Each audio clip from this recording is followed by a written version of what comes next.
Hey, what's up guys, welcome back to my YouTube channel. So guys, in this video I'm going to show you battery percentage not showing on iOS 16 and iPhone or iPad. So guys, let's get started this video without wasting any time. So guys, first of all I can show you. So guys, here you can see guys, iOS 16 battery percentage new indicator not showing on my iPhone. So guys, how can we get the new battery indicator on iPhone and iOS 16? So guys, let's get started this video without wasting any time. So guys, first of all I can tell you, so iPhone 4 models can't support new indicator. So I can show you which models. So you can see guys, the iPhone XR, iPhone 11, iPhone 12 mini and iPhone 13 mini don't display the battery percentage in the status bar.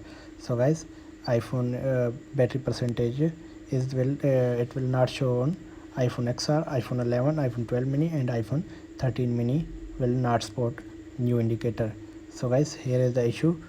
If you have iPhone 11 or iPhone 12 mini or iPhone 13 mini or iPhone XR, you will not get the new battery indicator on your iPhone. So guys, thanks for watching this video. Please like, share and subscribe. Thank you guys. See you in the next video. Thank you.